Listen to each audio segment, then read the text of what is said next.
सुनो ध्यान मन लाए जा। अरे कोरोना रोग जग फैल रहा है, सुनो ध्यान मन लाए जा। लापरवाही जे बरतेगा सो पाछे पछताएगा, जाएगा जाएगा जान से जाएगा जाएगा। आज की तस्वीर कुछ खास है। खास इसलिए है कि आज हम आपको एक ऐसी शख्सियत से मिलाने जा रहे हैं जिनका नाम ही काफ़ी है बिहार में, भारत में। उनका नाम अगर आप गूगल पे सर्च करेंगे तो आपको इजी वे में वो आपको दिख जाएंगे। अभी जीवित रहना है मुझे, लेना है प्रतिशोध पांडव पुत्रों से। आज वो हमारे साथ हैं, हमारे स्क्रीन पे हैं और अभी हाल ही में उन्होंने रन अवे लुगाई में काम किया है। रन अवे लुगाई के मिश्रा जी को आप जानते हैं, जो पेशकार थे, जज साहब के साथ रहते थे और जज साहब को कुछ कुछ आकर के कहा करते थे, जब जैसन तब ओइसन और नहीं तो मरद कैसन। वही मिश्रा जी हमारे साथ हैं, हमारे बीच में हैं, हमारे पास मौजूद है। नमस्कार, मैं मनीष मेहरबान। बस नाम ही काफी है जी। नमस्कार, मैं मनीष, मैं बंदा मनीष में। भैया आपका बहुत बहुत स्वागत है और खुशकिस्मती है कि भैया आज हमको समय देने में सफल हुए हैं। काफी दिनों से हम इनको कह रहे थे कि आइए मेरे साथ थोड़ा सा स्क्रीन पे शेयर करें, कुछ मेरी मन की बात आप सुने और कुछ आपके मन की बात लोग सुने।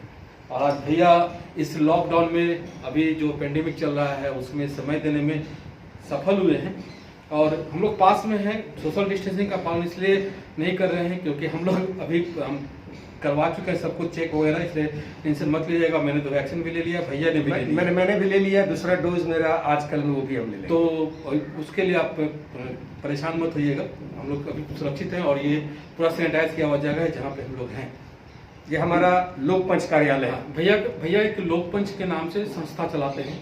यहाँ पे नाट्य संस्था है जहाँ पे नए नए प्रतिभाओं को उभारते हैं, लोगों के सामने लाते हैं और लोगों को उनका परफॉर्मेंस दिखाते हैं और बच्चे भी काफ़ी खुश होते हैं। छोटे छोटे बच्चे हैं, बच्चियाँ हैं, इनके साथ काम करते हैं। और इनका नाम लेना जरूरी है। मनीष महिवाल तो आपने इन्होंने बता दिया, लेकिन मनीष महिवाल कौन? तो मनीष महिवाल जनता एक्सप्रेस फेम है।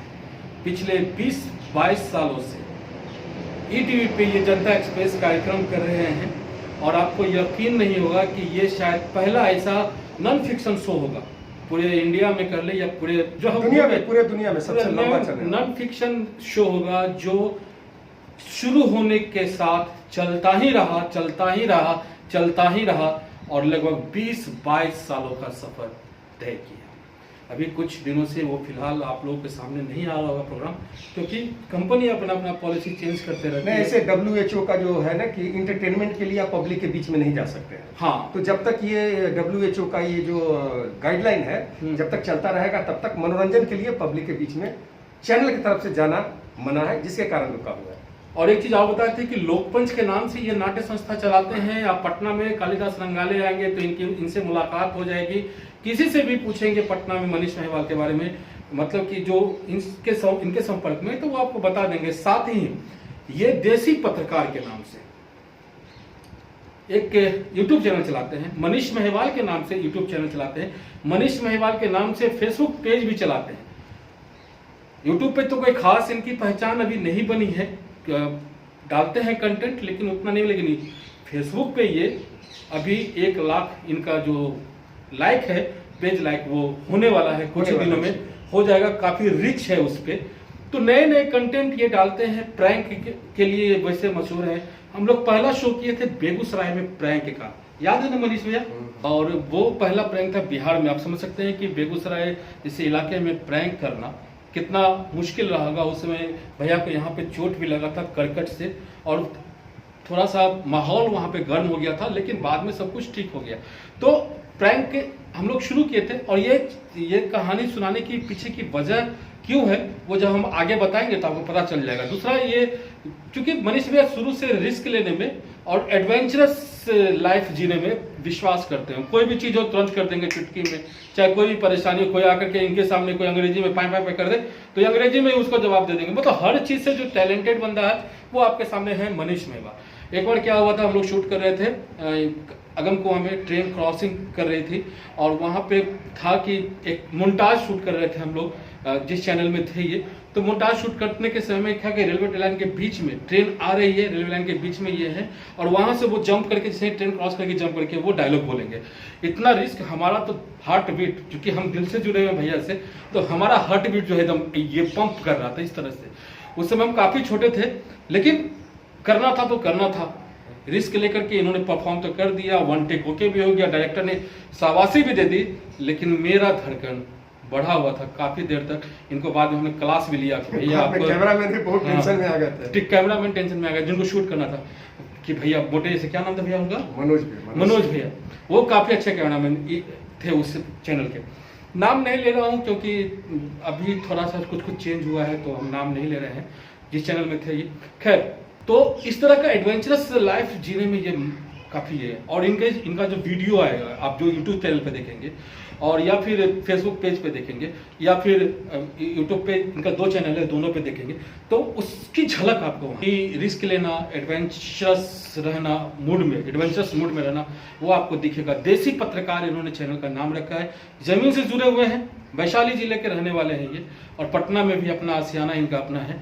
तो जमीन से जुड़े हुए हैं, देसी पत्रकार रखे हैं, और छोटी छोटी गतिविधियां, जैसे हम बिहार के डेवलपमेंट के बारे में आपको बताते हैं, तो मनीष भैया क्या करते हैं, यहाँ पे जो छोटा छोटा चीज हो रहा है, घटना, जैसे अभी एक वीडियो इन्होंने डाला है कि किसी पार्टी का बैनर पोस्टर लगा करके स्कॉर्पियो में आराम से आरा से पटना वो आदमी आ गया, और डाक बंगला पे वो पुलिस उनको पूछने लगी, वो भी इनकी ये जब थे तब जाकर के वो पूछने, तो वहां से भी वो निकल जाते। तो वो भी इस टाइप का वीडियो जो एडवेंचरस है, वो उस टाइप का ये वीडियो, हाल ही में इन्होंने पप्पू यादव जी का भी इंटरव्यू किया था, वो भी वीडियो। तो इस तरह का वीडियो ये काफी करते रहते हैं।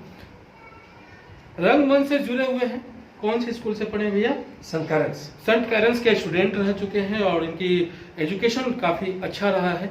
और पिछले 22 साल, मतलब 2000 से तो हम दोनों साथ में, 1999 2000 से हम दोनों साथ में एक दूसरे को जानते हैं, पहचानते हैं। हमसे, हालांकि हम भैया हमसे बड़े हैं, लेकिन हम लोग का जो है वही छोटा भाई बड़ा भाई का वो रिलेशन है, एक अच्छा हेल्दी रिलेशन है। तो भैया से बोल रहे थे काफ़ी दिनों से कि भैया आप एक बार आइए मेरे यूट्यूब चैनल पे। संजोग है कि रन अवे लुगाई में इन्होंने मिश्रा जी का किरदार किया है, पेशकार का किरदार किया है, और बिहार के कई कलाकारों ने उसमें काम किया है। तो भैया कैसा एक्सपीरियंस रहा वेब सीरीज में, आप रन अवे लुगाई में आप काम किए, तो कैसा अनुभव रहा डायरेक्टर के साथ या फिर टेक्नीशियन के साथ या फिर यहाँ के आर्टिस्ट के साथ, बाहर के आर्टिस्टों के साथ? अच्छा रहा। लगभग इस फिल्म में, रन अवे लुगाई में, 150 से 200 कलाकार पटना से जुड़े हुए हैं, सीनियर जूनियर मिलाकर के। और इस फिल्म में हमको लगता है 3 या 4 कलाकार ऐसे होंगे जो बिहार से बाहर का है, जिसमें कि आपका नवीन कस्तूरिया हो गए, रूही सिंह हो गए जो रनर अप मिस इंडिया रही हैं, और रवि किशन चलिए अपने ही क्षेत्र के हैं। बाकी सारे कलाकार, पंकज अपने बिहार के ही हैं, और इसके डायरेक्टर जो अविनाश दास हैं ये बिहार के ही हैं। उनके असिस्टेंट जितेंद्र नाथ जीतू, जिन्होंने कास्टिंग किया था, जो सेकंड जो कास्टिंग जो होता है वो जीतू भाई ने किया था। कि अच्छा, वहाँ क्या था कि जो सारे मेन कैरेक्टर, जब भी बिहार में कोई काम आता है तो जो मेन कैरेक्टर मुंबई से रहता है, बाहर से रहता है, यहाँ 1 दिन 2 दिन शूट वाला, 1 सीन 2 सीन वाले कलाकार यहाँ से कास्ट हुए। तो जितेंद्र ने मेरा भी कास्ट किया, तो 2 या 3 दिन का काम था। सारा कास्टिंग करने के बाद जब वो डायरेक्टर के पास गया, जब डायरेक्टर ने देखा पूरा लिस्ट, तो देखा कि मनीष मेहवाल को तुम कहाँ रखे हो, क्योंकि जिस भाषा में वो यहाँ काम करने आ रहे हैं वो पटना का भाषा है। और उनका कहना, तो उन्होंने कहा जीतू को कि जीतू, जो लड़का पिछले 20-21 साल से अपने भाषा को लेकर के टेलीविजन पर लगातार बना हुआ है, जिसका पकड़ बिहार, झारखंड और उत्तर प्रदेश में जबरदस्त है, इसको मेन कैरेक्टर में रखो। तो कोई और जो मेन कैरेक्टर जो बॉम्बे से कर रहे थे कोई, उनको कहीं और शिफ्ट करके मुझे ये छोटा पटना वाला कैरेक्टर से हटा करके वहां रखा गया। तो जीतू ने मुझे बताया कि भैया ऐसा ऐसा है, अब जो पेमेंट आपसे हम बात किए थे वो पेमेंट अब नहीं, आपको मेन प्रोडक्शन आपसे बात करेगा, वो बताएगा। तो मैंने उससे एक आइडिया लिया कि जीतू क्या पेमेंट हो सकता है। तो बड़ी अच्छा हैंडसम पेमेंट, हम चर्चा नहीं करना चाहते हैं पेमेंट का, लेकिन बहुत ही अच्छा, प्लस 15,000 से अधिक का, वो बहुत अधिक का पेमेंट था। तो मैंने उनसे डील किया, जो बार्गेनिंग होता है, बार्गेनिंग होने के बाद तब पता चला। तो एक अच्छा पेमेंट और अच्छा काम, तो ये सिंपल होता है कि जैसे मेरे साथ कई लोग कहते हैं कि भाई अब बॉम्बे क्यों नहीं जाते, क्योंकि अभिनय के क्षेत्र का मेन मक्का मदीना बॉम्बे ही है।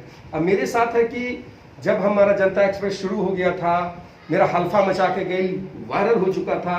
गोधन नाम की एक फिल्म पटना में शूट चल रहा था, जिसमें मैं मेन सेकंड लीड था। इतना के बावजूद मतलब मुझसे पूछा गया, ये दूरदर्शन में रेडियो में, तो लोग कहते हैं कि रेडियो दूरदर्शन का जो शूट हुआ कभी डिलीट नहीं होता, कभी भी काम आता। मैंने वहां भी कहा था कि मैं अच्छा करूंगा, बुरा करूंगा, जो भी करूंगा, बिहार झारखंड में ही रहूंगा, बॉम्बे कभी स्ट्रगल करना। तो उस समय से लेकर के अभी तक का जो मेहनत था, जो मेरा काम था, उसी का ये परिणाम है कि जो डायरेक्टर ठीक है बिहार के हैं, लेकिन बिहार में रहने नहीं, मुंबई में रह रहे, उनको लगा कि नहीं ये लड़का अच्छा काम कर रहा है।